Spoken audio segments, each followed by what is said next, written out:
Hey, Rich fans! Hey, I'm back again. I know I've been gone for a little while. We've been busy, busy, busy. I'll tell you what, I've got a sand rail coming, I think, well, next day or two.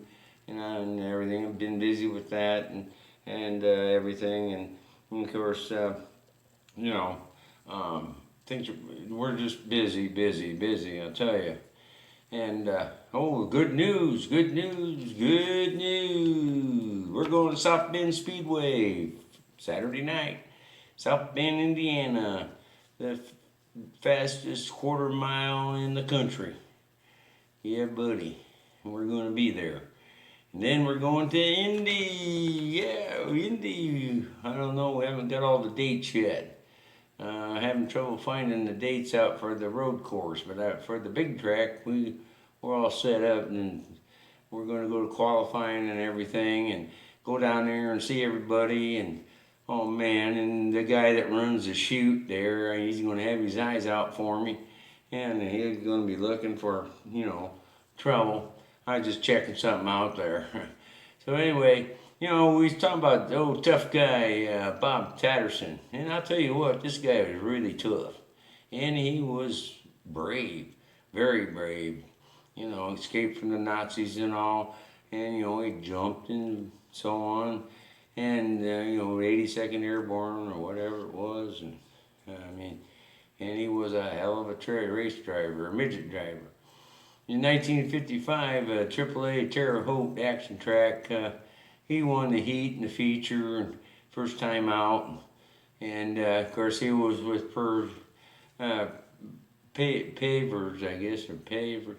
I know I don't pronounce it right, but anyway, he had top notch equipment. He had a whole fleet of midgets with those flathead 8. I'm positive that's what they were. Flathead 8-cylinder engines, Ford. A lot of ponies. And he was in top-notch equipment. And down under, he went down under, down to Australia and New Zealand. He went racing down there. And he was very, very successful. In 1957, 1958, 1959, he won the titles for the UARA in New Zealand and Australia down there.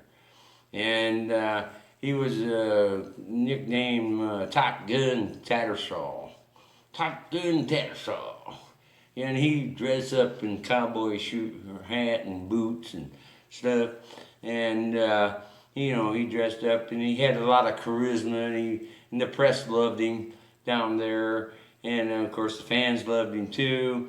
And he became a celebrity down there, And the thing is, what was bad is USAC, he would be down in Australia and he wouldn't get up here for the beginning of the USAC season, but then he'd get up here for the USAC season. Of course, the season was already gone.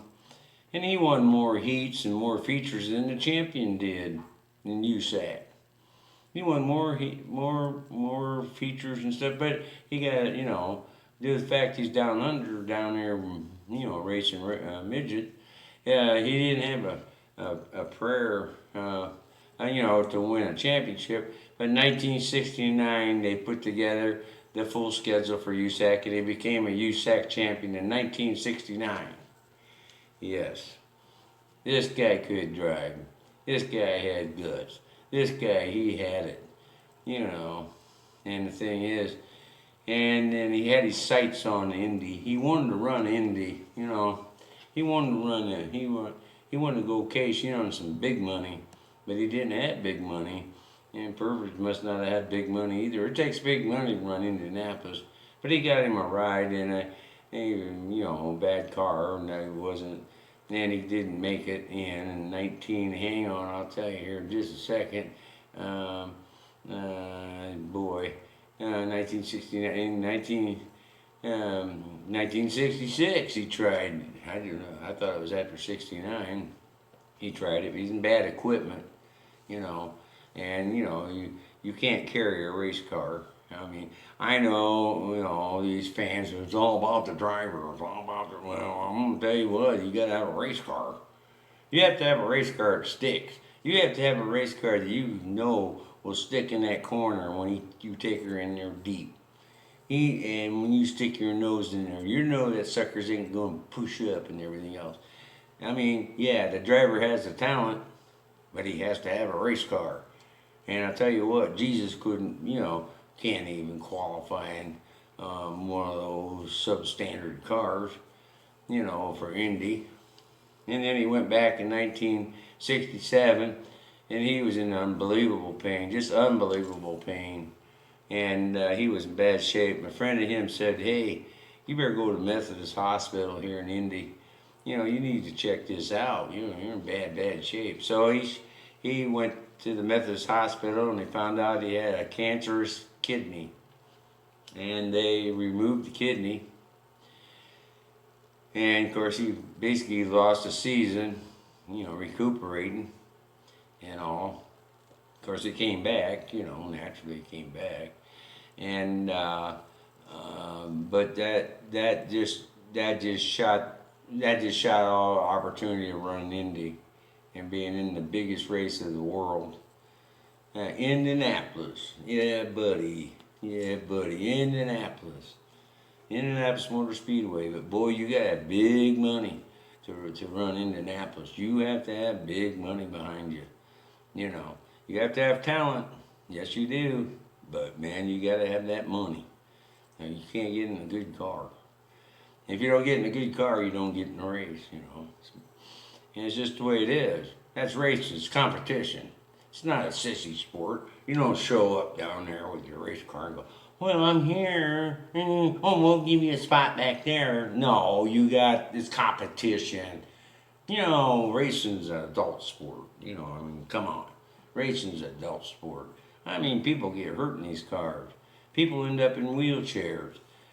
People get killed in them. This is not a sissy sport. This isn't your ball player and your plays with these balls. And they can't stand up for the flag. He plays with these balls and he kneels for the flag. As far as I'm concerned, they're a bunch of scumbags. Okay? A bunch of sissies. All they had invested was a baseball glove and a baseball bat, and their mommy and daddy bought it for them. And then they don't have no respect for our country. They don't have no respect for our country. None. And they're making millions of dollars. It makes me sick. Bunch of scumbags, as far as I'm concerned. Anyway, let's get back to the racing world. I'm sorry I kind of went off on that, but I'll tell you what, it's disgusting. They're a bunch of sissies. My God. My gosh. We talking about race drivers that, that put it all on the line, buddy. They put it all on the line. Their life. They put their life on the line. And it's about money. You have to generate money. Mommy and daddy, well, of course, we got some of them, we got, that's in everything. It's been that way since the beginning of racing. Mommy and daddy got all the money. I can't think of their names right now. I can name off back in the, in the 60s and, well, heck, way back when. What that guy's name was, I can't remember his name now. The guy that ran the bird tracks, well, heck, he had money coming out of his ears.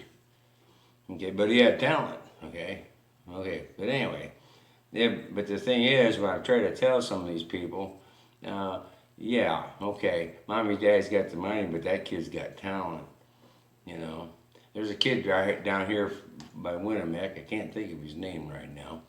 He's won a lot. He's in NASCAR. He's doing a heck of a job. He's running up there. He's from Winamac right over here, from the Braun family.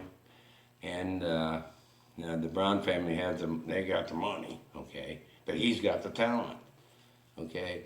And he's come up for the grassroots from everything I've read about him.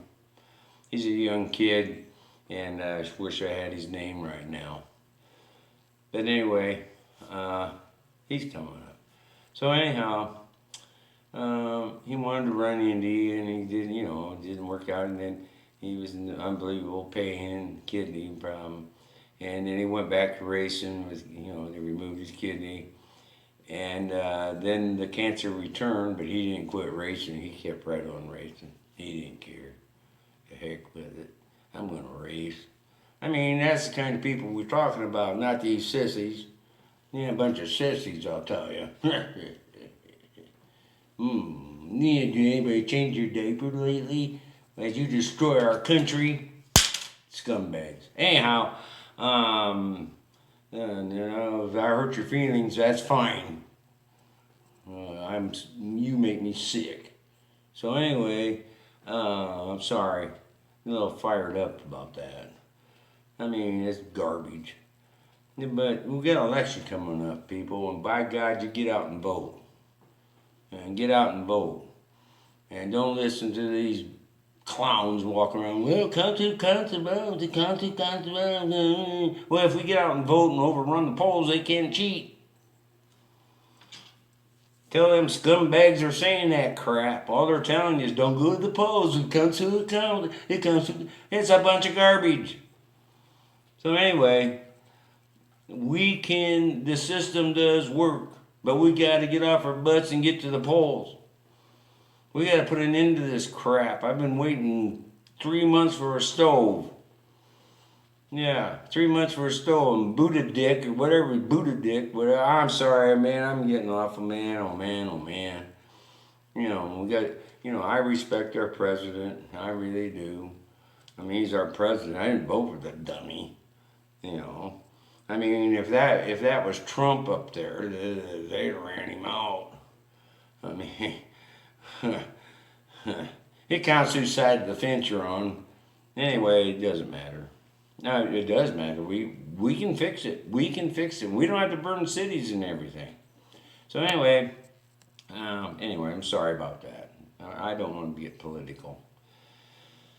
So anyway, the stories about old Bob, they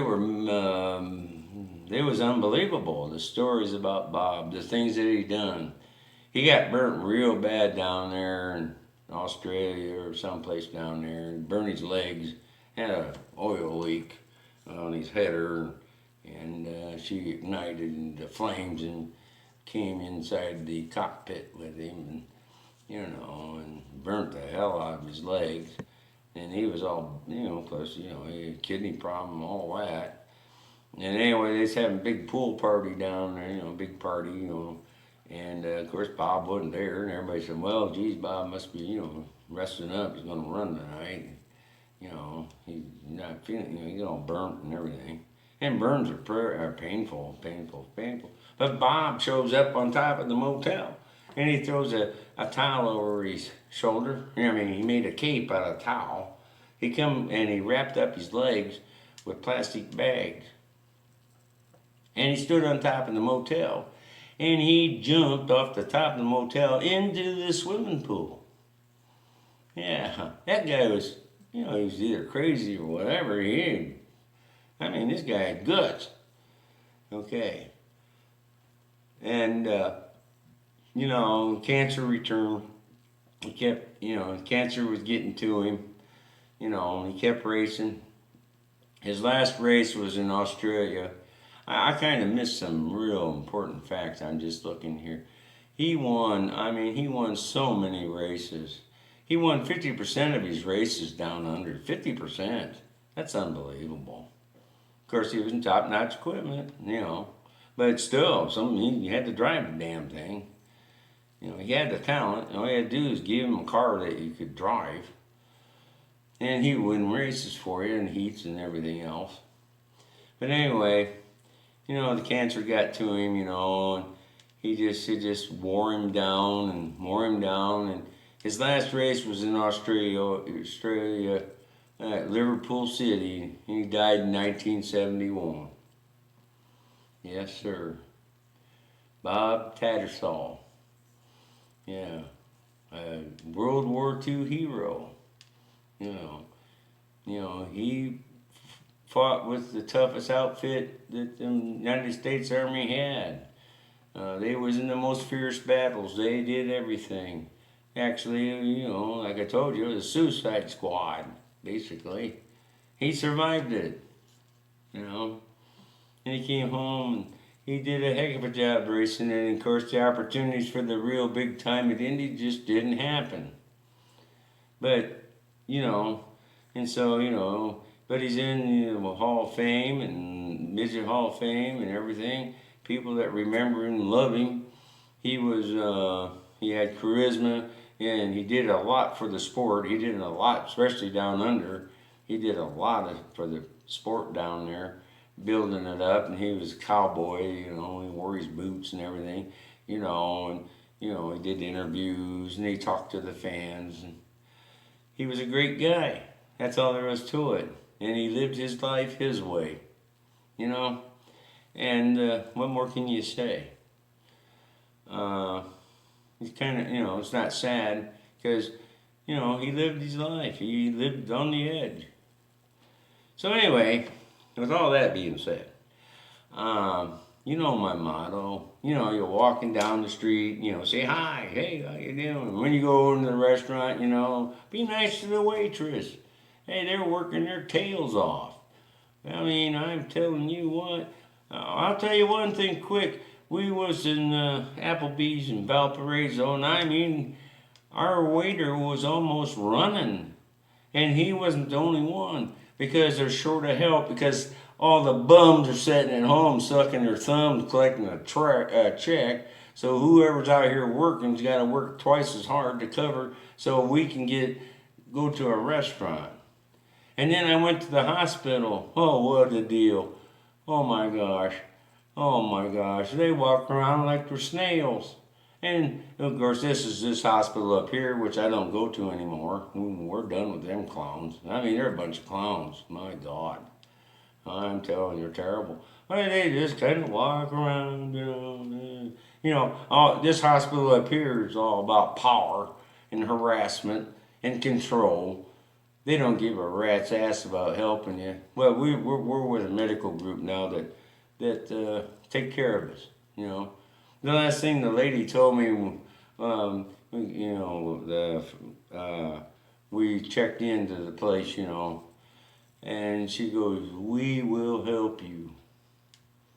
Yeah, we will help. And you know what? I don't want to get into it. I'm talking negative about that butcher shop. It's a butcher shop. And I'm telling you, I've been talking to people, and I'm finding out, by God, I'm not wrong. There's people are leaving this, but it don't matter. It all works out. And but anyway, when you're going down the street, you say hi and everything, and you'll feel better. Just make somebody's day. You'll feel better, and God will love you. And if you don't believe in God, like I said, I don't care. Well, whoever you worship might like, will like it. But bottom line is, you're going to feel better. You're going to feel better because, you made somebody's day. Just make somebody's day. Thanks for watching, you guys. We'll see you next time.